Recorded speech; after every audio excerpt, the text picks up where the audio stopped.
네, 사법부를 존중합니다. 하지만 지난주 이재명 대표의 공직선거법 사건 1심 판결을 보면 도저히 좀 수긍하기 어려운 부분이 있습니다. 당시 재판부가 왜 대법원 전원 합의체 판결 취지를 따르지 않았는가 하는 부분입니다. 법률 최고 해석기관인 대법원은 이미 공직선거법 250조 1항의 대상이 되는 행위의 범위에 대해서 구체적인 기준을 제시하고 있습니다.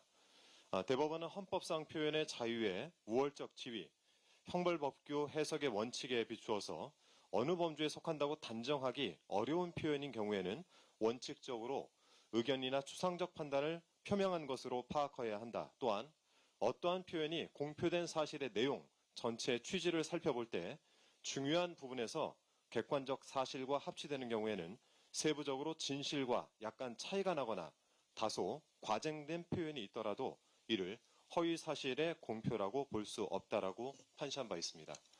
그런데 1심 재판부는 이를 사실상 무시한 판결을 내렸습니다. 판결문은 유권자에게 주는 인상을 여러 차례 언급하면서 판단의 기준으로 삼고 있습니다.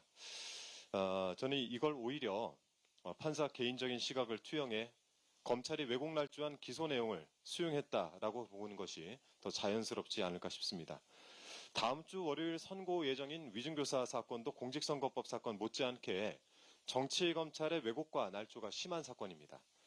이재명 대표와 김진성 간 전체 통화 내용을 자세히 들여다보면 김진석 씨가 KBS 측과 김병량 시장 사이에 고소 취소 협의를 이미 알고 있었다는 점을 확인할 수 있습니다. 2002년 최초로의 법정 증언으로 확인된 고소 취소 약속 자체는 부정했지만 약속이 이루어지기 전 단계이자 약속을 성사시키기 위해서 필요한 협의 사실은 부정하지 않았습니다. 김진석 씨는 오히려 예예예 라면서 호응을 했고 누가 고소 취소 협의를 위해서 통화를 했느냐라는 질문에는 거기까지는 이라면서 누군가 연결되었을 텐데 그게 누군지는 모른다라고 말했습니다. 심지어 교감이 있었다고까지 하면서 고소 취소 협의 과정에서 있었던 긍정적인 인식과 기억을 표현했습니다. 그런데 검찰은 이 같은 김진성 씨의 발언 등을 쏙 빼고 통화 내용을 왜곡했습니다. 이재명 대표 변호인과의 전화통화에서도 김진성 씨는 교감이라는 똑같은 단어를 사용하면서 고소 취소 협의가 있었으나 직접 협의한 자가 누군지는 모른다는 취지로 동일하게 말합니다. 검찰이 수사기록 목록에도 써놓지 않고 사실상 숨겼던 녹음 파일이 바로 이 통화 내용입니다.